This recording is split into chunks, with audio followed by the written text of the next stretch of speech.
Hey, welcome to Bonehead.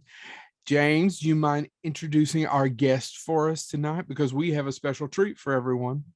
Absolutely. Our guest tonight is Don Tackett of Grizzly Details. And if you haven't been exposed to Grizzly Details, you need to be exposed to Grizzly Details. It's great videos you can find on YouTube, reading some classic and some modern horror fiction James with not only reading, but also having the video. And we'll talk more about that in a moment because I want to get into that. But yeah. Don, let's talk about your actual job as a paid lover. Sorry, we were joking before this started. Definitely not well paid, so we'll say that much. You know, toss a bone to a guy every once in a while. So I was sitting here, other than admiring your beard, which is cool, because Thank you. Fellow facial hair to another person, I fucked that up. What I really like is your Dark Tower stuff, bud. Oh, yeah.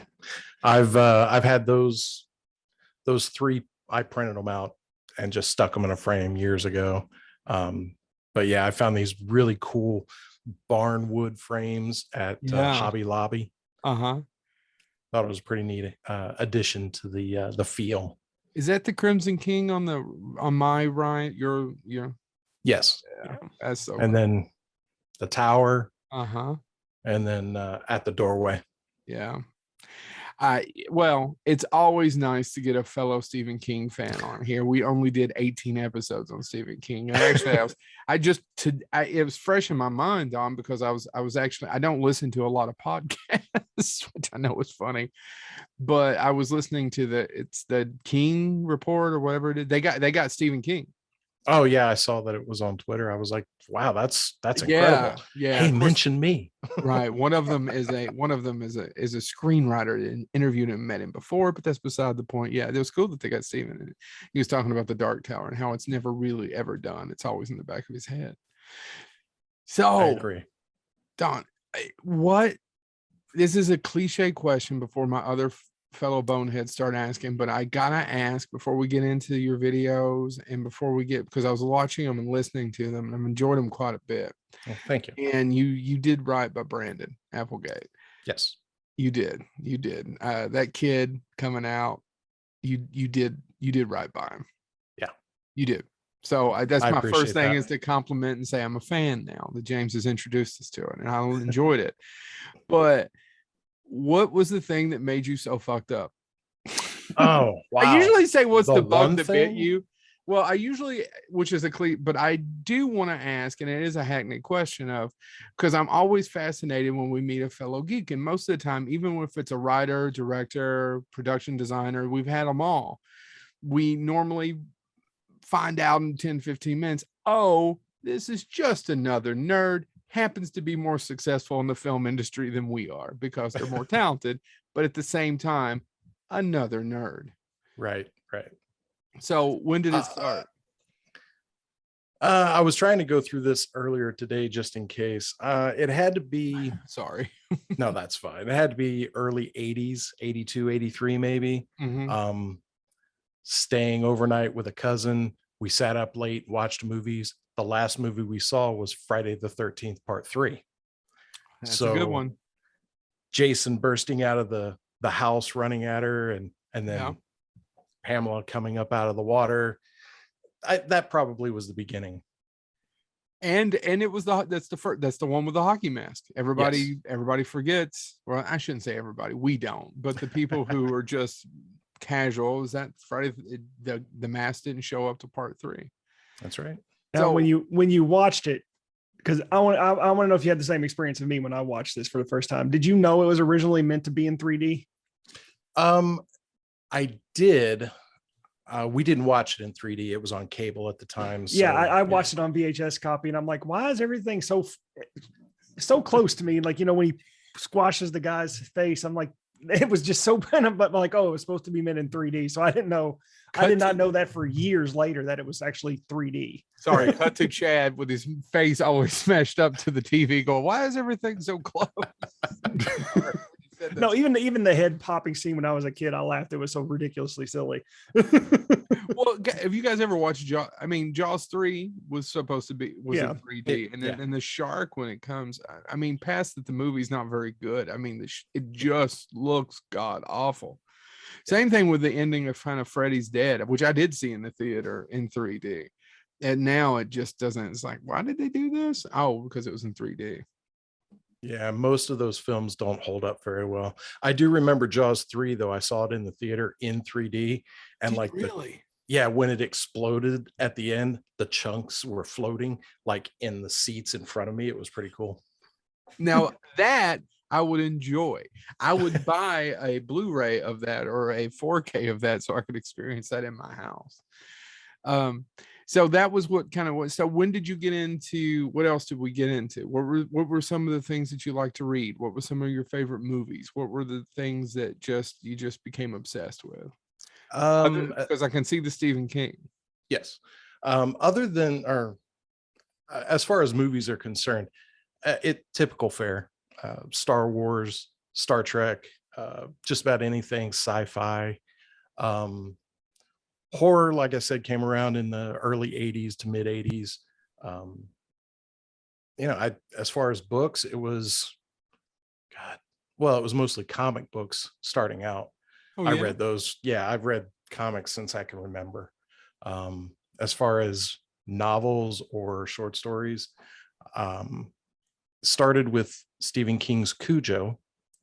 I had found a copy in the auditorium at high school, probably 6th or 7th grade, and didn't know who it belonged to. So I just took it. I was like, oh, I've seen this movie, So I didn't read it for about a year after that.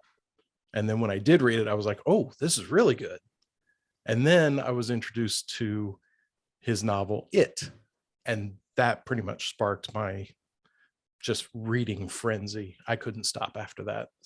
Me and you had the same experience, except not with Cujo, but it was the first novel I ever read was in novel was It. I found it in the library on a table that nobody was, and I'm like, what is this? I'm like, oh, I saw the miniseries and haven't stopped since. So Stephen King just leaving copies of his books around going, this will hook the children. Well, I think he is. Yeah, I think he is. Mine was Misery, then It. So okay, all right. Yeah, I was in the 7th grade reading Misery. No one You're stopped. also causing a lot of misery in 7th grade. Probably, but I'm now looking back on it. No one stopped me. Of course, now I lucked out. James and I have talked about this before. Our mothers had one thing in common. It was, it doesn't matter what he's reading as long as he's reading. Exactly. I remember 7th grade reading It in my English class, and when we read, the teacher saw something on where if you listen to soft music, it encourages you to read more. So every day she would play Kenny G, and I was listening to Kenny G as I was reading the scene where they all initiate before they go and fight as kids. Yeah. If you're a fan of It, you know what I'm talking about. Listening to Kenny G and not being in the right mindset for that that combination of the two. Well, now I know Kenny G horrifies him. Well, now I know what the soundtrack will be if Chad ever does his version of it. The audience won't understand it, but it'll make complete sense to Chad. All right. Well, so where did we leave off? What's the best Star Trek film? Go. Star Trek film? The first one. The first one? Yep. What?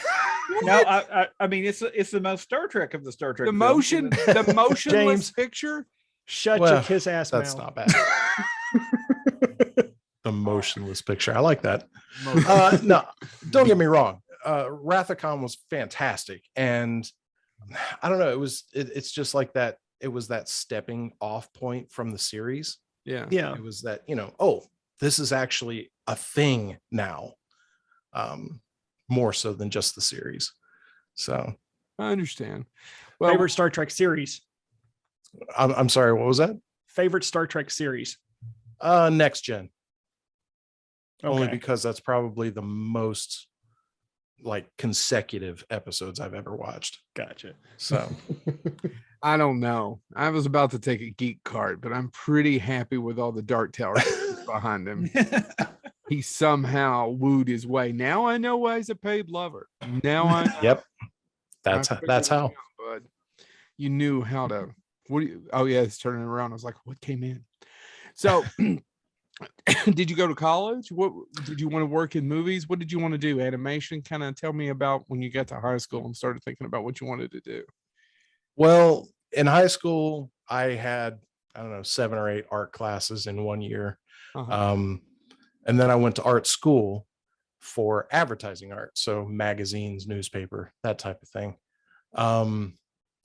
Funny you said working in movies. I ended up working for a movie promotion company for about 11 years here in Cincinnati. So yeah, I got to see the prequel Star Wars films about a week or two before they opened, and just a slew of other films. The Matrix. I've got not really memorabilia, more like tchotchkes, stuff that they send out to promote the film. Yeah. I got all kinds of t-shirts, hats, posters, all kinds of stuff like that, just collected over the years. So what did you do? Were you in advertising? I did. I advertised in newspapers in Ohio, Kentucky, Indiana, for just movie times. With the studios would send us the art, and I would just put in like the theater and the times and send it out to the newspapers. That's awesome, because that is completely that is one of those things that, because we're of a certain age, you would try to get the Friday paper. Yeah. You're a film geek. And if you lived anywhere near, and that doesn't even exist anymore. No, which is why I don't do that anymore. Get the newspaper, tear out that page, and then keep it. And you're the only one that could touch it. That's right. Right. So you got to see all these movies early. You were having a good time. What was your plan? What did you think you wanted to do? Because you've obviously love animation. You're obviously into storytelling and filmmaking. Well, as far as my channel is concerned, I was looking for something that I could do, that I had the skill sets for, right? That I guess I could eventually make money at, and maybe like replace my current salary, or at least supplement it. My original thought was, I'm not a teacher. I don't teach things very well. And most of my skills are not of the level to be teaching anyway. But for the last year or so, I've been running a Star Wars RPG for a bunch of friends of mine. And I thought it was a really cool idea to create an episode that I ran. So I did. And then it just started growing from there. I would piece together videos that I found on YouTube or wherever to create this like opening story or segue for each story. And the players absolutely loved it. So at that point, I was like, hey, I remember back in the 70s and 80s, there was a TV show on PBS called, I think, Gather Round. Yeah. And they would tell stories and illustrate parts of the story as they were telling it. So one dude is drawing on a large piece of paper while someone else is narrating the story. I think John Robbins was one of the guys' names. I'm going to have to look this one up. You lost me on this one. I do not. Oh, yeah. Oh, yeah. This was fantastic stuff, because you'd only get like a snippet of the story, like 15 minutes worth of the story. But during that 15 minutes, he's drawing with colored pencils and chalk. And it's just beautiful artwork. And that's what I wanted to emulate. So that's why I started putting in the drawings and revealing it with ink as I'm narrating, which I got that idea from Ghost of Tsushima video game. There's a animation that they do. It's fantastic. So I tried to emulate that. Well, back to what we were talking about, that the YouTube website, the YouTube is called Grizzly Details. And yes, James, how did you find out about it? Brandon Applegate, you did one of Brandon Applegate's stories, Drain. And Brandon Applegate as a guest of? Yeah, he's been a guest on our show, and we had a lot of fun talking to him. And when he tweeted and said, "Oh, you all need to see this," I immediately went, "Well, sure, I do." And as Joe alluded to, you captured, I mean, that story really well. And then, of course, as one does on YouTube, I went down the rabbit hole and started looking at the other stuff and looking at kind of, again, for those that haven't seen it yet, pause our show, go watch one now. But do come back. But looking at, again, like you were saying, and I just pulled up Gather Round, and I vaguely remember seeing Gather Round now. They showed it to us at school. Yep. But looking at your use, and one thing I wanted to ask you is, you have a host, so to speak, an intro every time, and that host is compelling. It made me, speaking of comic books, it made me think of, you know, the old school EC Crypt Keeper and all the, everybody remembers the Crypt Keeper because it got updated, but all the Crone and the old witch and all that stuff. And that's actually a question I wanted to ask. Where did your hosts come from, so to speak? What was the idea behind having that kind of, for lack of a better term, almost a Rod Serling type intro, but very, I appreciated his somewhat southernness, but with a very dark edge to it. Yeah, absolutely. I thank you very much. That concept came from, like you were saying, the Crypt Keeper. I wanted somebody that could, you know, start the show off, give somebody an idea of what's coming up, and just kind of be a connection between the viewer and what I was trying to narrate, the story I was trying to tell. As far as where he came from, Old Saw it's an old term for like a moral or a parable, or, you know, like a story. Yeah. As far as his southern draw and feel, that just came to me as I was recording. I had written stuff out. I was like, okay, this is what I want to say in the intro, and it just came out that way. So I ran with it. I pitched my voice down about a full step, and I also talk a little lower, and it just evolved from there. Unfortunately, my analytics are saying that people are skipping that part, so I shortened it on this most recent story. Well, Don, what I'm impressed about is that I had no idea you were going to be the damn narrator.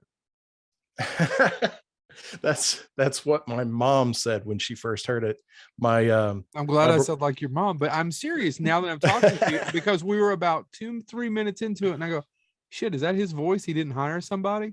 I don't know if I can give you a better compliment than that. I appreciate that. Thank you very much. Yeah. But that's pretty much what everybody says. Is that you in the beginning? And I'm like, yeah, that's me. I just, I or found somebody to do it. But in all my years of playing online games, I can't rely on other people to be there when I need them. So, yeah, especially when you're not paying them. Exactly. Guard for Life by World of Warcraft. Completely understand. Yep. Well, and that's also, I mean, your narrator has a tagline at the end of the episodes too, which I really appreciate. That, you know, we don't need to be worried about the darkness. I can't do the exact line, but I really do. I think that's so interesting. And I think, you know, again, that it is, like you said, it's like sitting around and having, I think about the first time I heard The Raven is what comes to mind. It was just somebody telling it to me. It wasn't me reading a book. I read it later, but it was my father reading it to me, and then he was like, "Go to bed." You know, here, I've read you, you know, one of the most horrific poems, at least. I don't know if you mean horror poems, but, you know, and now go to bed. I'm done with you. And so I appreciate kind of that structure, and that's one of the things I did want to ask is, you know, you almost have a flavor of the Grand Guignol. I can't say Guignol or whatever. Thank you. But also it has a radio show type quality. You have phenomenal visuals, but, you know, I could in theory mute it or not turn off the monitor and just listen to it, and it still works. It still gives me that. The visuals definitely add something, but it has that.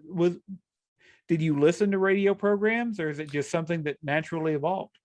Absolutely. I'm 48 years old, so I'm not super old, but I listened to WMKV radio a lot, which is the quote unquote old folks radio station. Uh-huh. So they play, you know, big band swing music, but they also play radio shows from the 30s and 40s, the Whistler, Suspense, some of those fantastic stuff. If you've never heard it, go online and find them. They are without a doubt some of the best radio ever made. Yeah. And I love that feeling that sitting around the radio, you know, I didn't grow up that way, but you know, my parents did, sitting around the radio, listening to radio shows and imagining it without visuals. And that's kind of what I was going for, because at work, I listen to YouTube stories like documentaries or even audiobooks, and I don't need to watch anything, but every now and then I'll turn around and look at my other screen just to see what's going on. And that's what I kind of wanted to be able to do. You don't have to watch my stories, just listen. So, well, and so I had so many questions because I was thinking the first thing I did was drain. And then of course, the second thing I went to, does anybody want to take a guess? Telltale Heart. I mean, Yeah, that was it. You're absolutely right. I mean, of course it was the Telltale Heart. And I started listening to it and I was like, oh, it brings me back. And I remember there's a version of it that's close to that I heard in grade school. That's an audio version. And I bet there's 152 audio versions, but I'll be 44 this month. And this would have been the early 80s. And I remember hearing it in grade school and it stuck with me. And honestly, it's not just, even if you'd done another story when I was listening to Telltale Heart, it just started making me think of it again. Yeah. It brought out a pleasant memory, which is sad. We're talking about somebody's buried, but it brought out a childhood memory of something that made me smile. well, I'm sorry. Go ahead. oh, well, I was going to say, I wanted to give you props though, because you also have a story, I Dare You, on there, which I believe is by you. Yes. Which I put it on. I was watching it, and if you all haven't watched it yet, or for our listeners who haven't watched it yet, it is. I didn't get no to that one. words. There's no words. There is just sound. And if I'm summarizing this poorly, by all means, let me know. But it's somebody going into an allegedly haunted house, and you just follow them through the house. Yep. And your use of sound there is, the first time there's just a little bit of a background kind of laughter. Had my headphones on. I was at work, so there were people out in the hallway, and I'm like, "Is that where is that? Is it? Am I in world? Am I out of world? Where is that coming from?" And then obviously, you know, spoiler, it gets worse.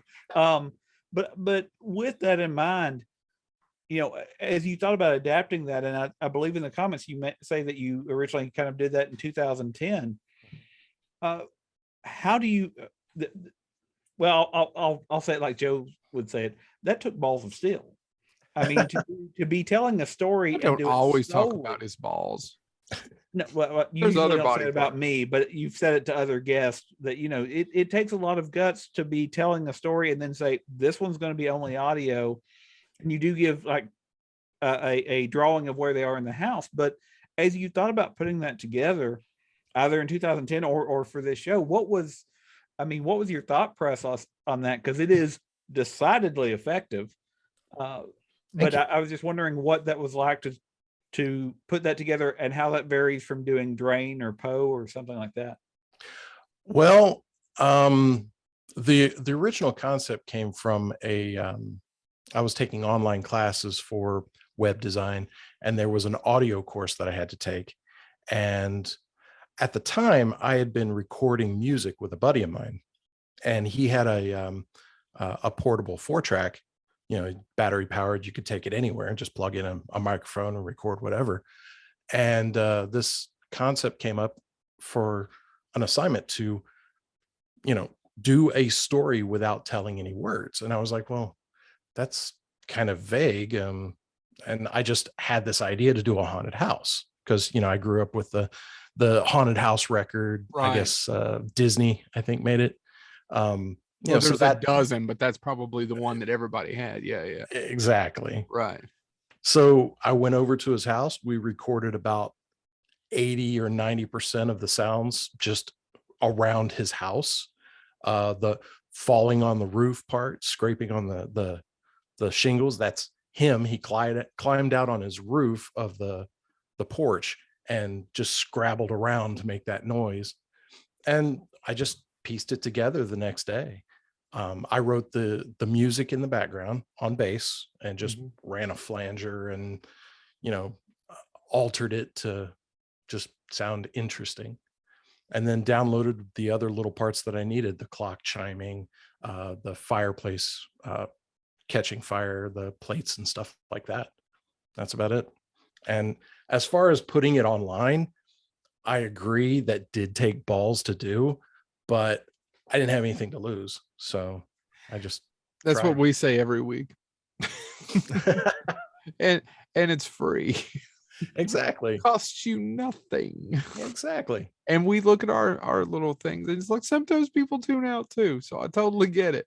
But what I was going to ask is, how long on the average does it take? Because you're layering and layering and layering, and you're just going back and you're doing the music, you're doing the audio, you're writing the lyrics, you're writing the intros. These are extremely time consuming. The longer the story, the more time consuming it is. I'll also say that the more supernatural the story is, the longer it takes, because I have to find royalty-free images and video. And, you know, I use a lot of story blocks and Pexels and Pixabay and stuff like that. So it's royalty-free, but it's kind of a narrow focus. They don't do a whole lot of crazy stuff. Yeah. So every now and then I'll find something really cool, like the zombie in Gone Fishing. They had an image of a zombie that was drooling blood. I was like, oh my God, this is great. And then you have no idea how difficult it is to find a video or a picture of someone picking up a cinder block. No, you're absolutely right. I never thought. We have Google it. Well, we made a short film a few years ago, and we have an idea of how hard it was to find the sound effect of hitting someone in the back of the head with a sledge, and believe it or not, hitting a cinder block in or my concrete in driveway in some mud works pretty well. So I recall, Chad, right? Yeah. It mashed up really well. So yeah, we had to go make our own. So you didn't, when I was watching Drain, you didn't do the art for Drain? I did. I kind of redrew some stuff and took some. Because I was about to say bits and that pieces. kid and the mom coming out, that's very specific. That's Photoshop. It still looks good. I find royalty-free images and piece them together. So you live in a world of lies, is what you're telling me. Exactly. I grew up on lies, so That's true. We all did, the best lies. yes. But well, I'm very impressed about that, especially for all the Foley and all the different sound. Do you have any background before you started doing that, especially in mixing and sound? Just what my friend and I were doing with music. And from that, I've just kind of had to develop my own way of doing stuff. I'm sure I know there's a blue million different ways to do what I'm doing that make things easier, But you don't know what it is. I just don't know what they are yet. Yeah. So That's the when you're self-taught, that's you learn how you learn how your brain works. Because I do the same thing with video editing. I sometimes make some of my processes overly complicated, and I'll see somebody who's a professional editor and they do it like 100 times faster. Yep. But I still like it my way because it allows me to check every single piece. Yep, I agree. And as somebody that doesn't do any editing at all, it's really fun to watch Chad get angry about, do I do it here? Do I do it here? Half a beat. And I'm like, just cut, just there, move on. But it is important, but you're absolutely right. And it, oh my God, my stupid computer, sorry. But if you don't know, and you've not been taught, I don't feel like we got really into that. I took over producing about 2-3 years ago, and it was a year, even though this is podcasting is fairly simple. By the time you put the YouTube version together and the audio version and you throw it all together, and Zoom has made it so much better. It is. Yeah. Oh yeah. Zoom has saved me hours. We were doing stuff on Zoom and Skype beforehand anyway. But so I want to know how you're picking your stories. Right now I'm trying to keep things under 30 minutes so that I can at least try and get something out within 10 to 12 days. That's a lot. Yeah, well, with my work schedule, I work 12 hours, but I work 2 days on and then I'm off 2 days, and then I work a full weekend and then I'm off 2 days. It's crazy. So, I get up at my normal time, 3 or 4 o'clock in the morning, and that's when I do my editing. That's when I piece things together until my fiance gets up and she goes to work. And then I do some recordings. Like today I did three recordings this afternoon. But they were real short, like 5-6 minute recording, like real short flash fiction stuff. So hopefully I'll have those done by Wednesday next week. Maybe. I don't know. That's exciting, but you still didn't answer my question. How are you picking the stories? What draws you to it? Are you picking people that you've either met online, or because you've picked, you had Poe. You have to, all your life been Poe. Absolutely. You have to do Poe. I mean, and the one you picked, the one you posted yesterday, is from a 1905 article from Cosmopolitan. Yeah, that's Like, what I mean of how you're picking your stories. Well, I have to admit, Steve L. Clark, victim of the elements and gone fishing. I'm related. He's my brother-in-law's little brother. Yeah. So when I started this, he told me, hey, I got published, whatever. I was like, oh, I got to read your book.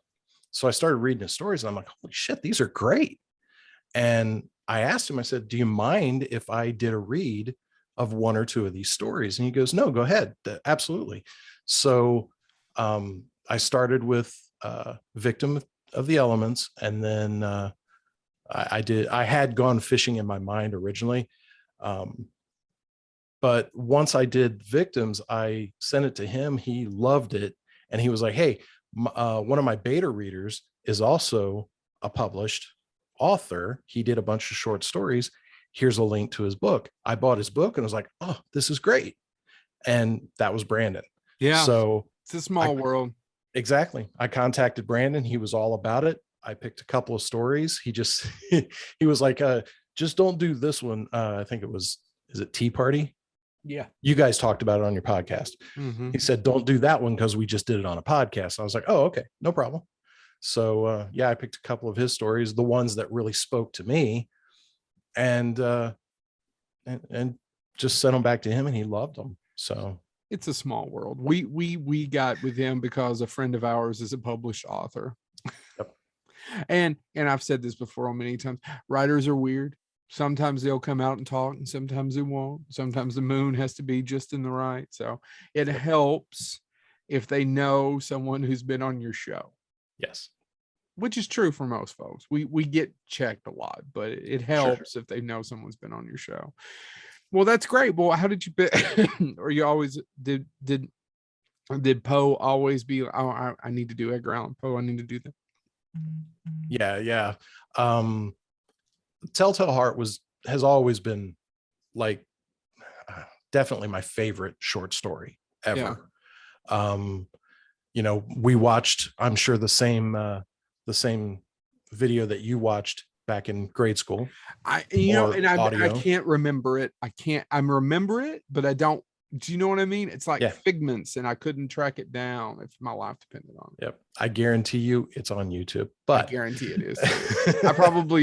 I won't say where I work, but it's a certain place of higher ed. Now, maybe I could take an hour or two on their dime and do that, but I'll try not to, but maybe. So yeah, I decided I got to do Poe, and I wanted to do that story. I actually tried to do the Raven earlier today, but I wasn't feeling it. So I just moved on to something else. That doesn't mean I won't do the Raven. It's on the books to be done, just not right now. Ambrose Bierce, H.P. Lovecraft. These are short story authors that, I grew up reading and listening to other people talk about. Because you and did a then- wireless message by Ambrose Bierce. Yes. And I yes. haven't got to watch that one yet. There's about 3 or 4 that I haven't got to. Yeah, I actually did 2 more Ambrose Bierce today recordings. So those will be up in a week or 2. But I ran across a website that listed public domain short stories. So they're free to use. And I ran across a bunch of authors that I had heard of and a bunch that I'd never heard of, and was like, well, this is perfect. I'll go through and read these stories, find one that falls within that 30 minutes or less that speaks to me, and I'll just do it. So As you're going back and doing research on this and you're reading all these stories, which sounds like a lot of fun to me, just to be able to just dedicate, a day and go, I'm going to read X amount of stories and see what speaks to me. Are you, I know you're probably finding things you never heard of that you like, but are you rereading things you did read and having a different experience? Because I have found this with Lovecraft. And I read Stephen King said something about it a few years ago. It was like, when you're a child, you love Lovecraft when you find out about him. And you just, it opens a world to you at a certain age. I'm probably a young teenager, I'm sure. And he had the same experience. And he said when he got older and went back and reread it, it was like, oh, doesn't quite have the same. And I reread In the Mouth, and and it doesn't have the same thing for me as it did. See, I'm the opposite. When I Really? discovered Lovecraft, we were playing the role-playing game Call of Cthulhu. How old were you? This was 90. So you're a little older. 92. Yeah, I was in my 20s, early You were in your 20s. 20s. Well, not quite 20 at that point, I guess. 18, 19. Right. But yeah, that's when I was yeah, exactly, not a child. So I was introduced to it through the role-playing game. So I really loved the mental aspect of it, the losing your sanity and going crazy. It wasn't until recently when I've gone back and reread some of these stories that I read, 20 years ago. I see them in a different light. I feel a little closer to them, mainly because when I first read them, I couldn't follow the $50,000 word paragraph worth of sentences that he uses. Yeah, that's honestly, for some odd reason, when I was a kid, it didn't bother me, the flowery language. But as a 40-year-old man, I think it was at the Mountains of Madness. It was just not. I was like, because I reread it because I kept wondering, when's Del Toro going to, because Guillermo del Toro is going to make that movie for years and years and years.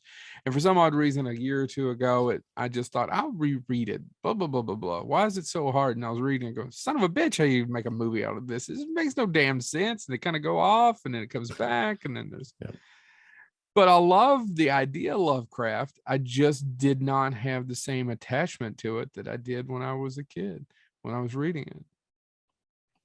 Yeah, no, that's fine. Like I said, it was the flowery language, the run-on sentences that I couldn't wrap my mind around as a kid or as a young adult. Now, in this genre, I guess, of reading them and telling a story, it makes a lot more sense. But can you do it through your medium? Could you do Lovecraft? 100%. I have one on the books. It's already recorded. Well, I'm just waiting for the bastard. When are you going to let it go? Well, I have to make the video for it, so it's going to take a minute. But obviously, you're not going to give Bonehead the exclusive of which story it's going to be, so that's okay. Don't. That's fine. Yeah, no. It's fine. I know we're not important. We just met. No. This is the getting to know you chit chat. I'll try to slip my hand over later. It's not about. It's not about not giving you the exclusive. It's about, I'm not sure I'm going to do that particular story or not. So I've got a couple of them that I'm working on. Yeah. The one I recorded today is probably the easiest. It's the quickest. It's definitely the quickest. It's 5 minutes. Yeah. 6 minutes, something like that. And it's also the less supernatural of the ones that I'm planning. So it's definitely going to go through. The one that I really want to do that might be a big hiccup is Pickman's Model. Yeah. Fantastic story, bone chilling story. And I get chills thinking about it now. I got to find somebody to do the artwork because I can't draw a ghoul. I mean, it's outside my realm. We know some luckily, people. Luckily I have a friend that could do it. I just don't know what his availability is yet. So we know some people. I might hit you up about that. We know some people. Well, going back to the story that you've done, and I know Joe hasn't seen it yet, so Joe, ignore me. That won't be hard for you to do. But I'll be back in about 20 minutes, boys. Just talk amongst yourselves. With wireless message, and that's the thing, with doing Poe, with doing Drain, with doing one thing that I really think that horror does, and I think your videos capture, is that horror can be horrific, it can be tragic, it can be a little bit comic. Mm-hmm. And I think, and that's what I appreciate about a wireless message. A wireless message is a very sad ending. Yeah. It's a very tragic ending. And yeah, there is that flavor of horror, maybe a little bit of supernatural, maybe, but it's also, it's not okay, well, at least some people are okay. It's a very kind of sad wrap up to the consideration of all of that. And I say all of that to say, as you think about doing more videos, and you've talked about doing Lovecraft, is there, is there this idea that you want to look at certain areas of the intersection of horror? So looking at more comics, looking at more, again, like I said, I keep going back to I Dare You because you messed with me, and I appreciate that. It takes, I have 2 kids. I'm used to being messed with, and it doesn't bother me. But again, that type of video, and again, that is, it was a very horrific feeling. But then what do I do 2 seconds after? I'm laughing at myself because I'm like, it's audio. I could take the headphones off, I could turn it, but of course I don't. I keep going. And so as you think about future videos, do you sometimes think about veering toward more tragic horror, more comedy horror, or do you just want to do interesting stories? Well, like I said before, a story has to speak to me for me to put the effort behind it. Not saying that I wouldn't do a story that doesn't speak to me, just saying that I put more effort into those stories. A friend at work told me the other day, he's like, oh, you should do Edgar Allan Poe's The Raven, but don't put a single raven in the entire video. And I was like, that's hilarious, but not exactly what I'm going for. Do I want to make that connection, that crossover into more like love stories or comedic stories? I don't know yet. I'm just starting, and I'm just trying to fill things out, feel where my audience is coming from. So, I mean, if that's what the direction that people seem to be leaning, that's the direction I'll go. But right now, I'm just wanting to do stories that I love, either from my childhood or my young adulthood, or brand new stuff that I'm reading now. I can't remember. I've got a couple of different people that I've talked to on Twitter about reading some of their stuff and getting back with them to see if they're amenable to, me doing what I do. So far, they've been positive. So we'll see how that goes.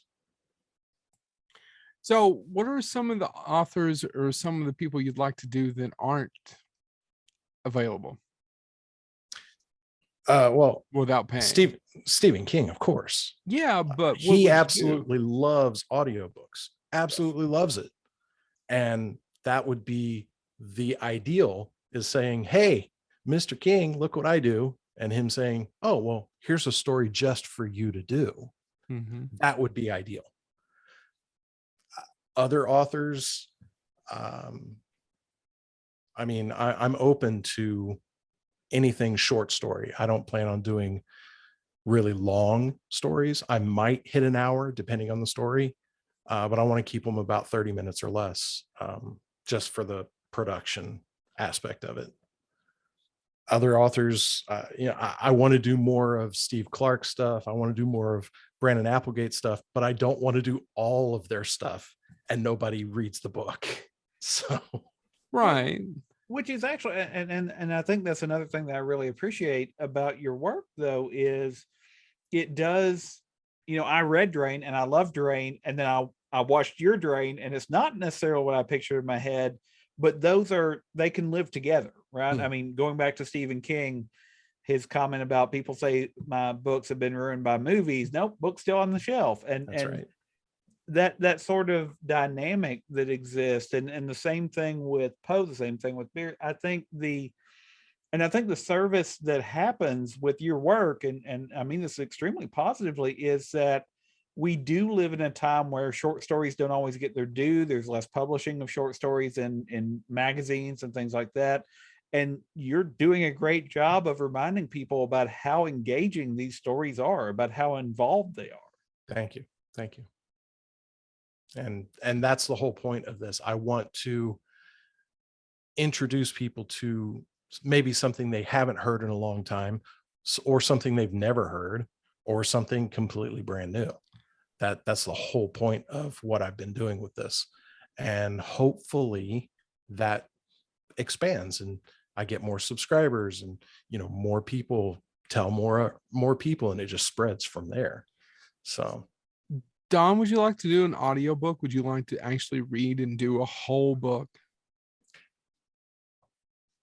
that's a good question. Thank you. It would have to be obviously something I was really interested in. I wouldn't want to do a technical manual or something like that, but I've actually looked for jobs at audible.com. Couldn't really find anything about reading stories.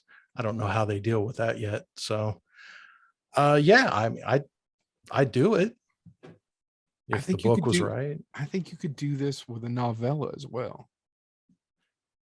I beta read a novella this morning, and it's fantastic, by Steve Clark.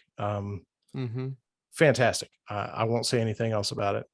No, I think you should read our friend Laura Hightower and read some. She's a friend of Brendan Applegate. That's okay. We can talk about this after the interview, but definitely, I think you guys would hit it off. So as we're starting to get to that hour thing and I want to remind everybody, go to YouTube, check out Grizzly Details. Our guest is Don Tackett. James, do you have any other questions? Well, and so another way they can find out about you, as I did, is through Twitter. What's your Twitter handle again? I just want to make sure we get that out there. At Grizzly Details. And so with that in mind, and again, I'm not saying this just because you're on the show, but people really do go check out these videos. I love Edgar Allan Poe. I'm that geek that goes to the Poe Museum. I do all of that stuff. And I've seen so many versions of that, but you had my attention, and that level of engagement. And going back, you talked about a little bit about doing the art, but your little video segments that are part of it as well, you select those very well. Thank you. What I will lovingly refer to as the freak out scene in Telltale Heart, where just the twitching. I was like, that is it's compelling, because obviously I know how that story ends, as I know, but it is effective. And so again, your ability to combine all these different elements, and the fact that you're doing it all yourself, really, about looking at what's the audio is going to look like, what's the background look like, it is quite frankly, I was like, yeah, I couldn't do it. There's no way I would have had the guts to approach this. And I'm a subscriber now. I will continue to be, and I will. I subscribed twice. He's dedicated. No, I really did, with two different YouTube accounts. Nice. I'm all about it. Tell your friends. But and so yeah, I tweeted out through my more quote unquote professional account, other than just Bonehead, about the Poe one, because I think it's another way to keep these historic stories alive, and like I said, bring attention to the modern ones, to talk about, to share Brandon, and to share some of these other stories that are out there that, again, back in the day, we would have had Sci-Fi Weekly, and it would have had 40 stories in it and an intro by Asimov or whatever. But we don't tend to have that as much anymore. So I really appreciate, because as I was going through it, I'm like, okay, I got more books to buy now. I need to buy these story collections. And so, again, if you're listening to our show, go over and check out Grizzly Details. I'm sad to hear that more people don't appreciate the narrator.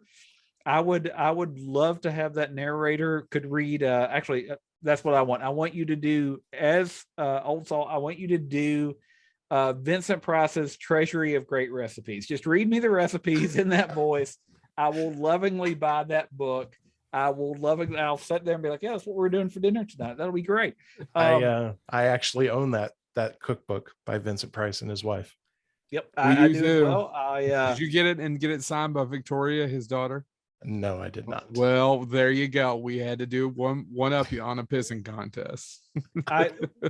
We in somewhat our spare time, Joe much more than I do lately because of my work schedule, but we have done conventions before, and I was lucky to get to interview Sarah Karloff about Boris and nice. Victoria Price about Vincent, and the stories and things that came out of that, and that was my prize for getting to do that. Is I got a signed book, that recipe book, which is, again, I think that's the other thing that I appreciate about horror is these people did things well beyond horror, right? I mean, they were very involved in other things, and I'm a huge Vincent Price fan, which goes with that Edgar Allan Poe thing and all of that stuff. But again, I'm really glad you agreed to do our crazy show. I'm really glad to be able to talk about some of this stuff, because I didn't realize how much I needed what you have there and what is out there. He's no longer talking about the videos. And being able to share that with other people, like I sent it to these guys, and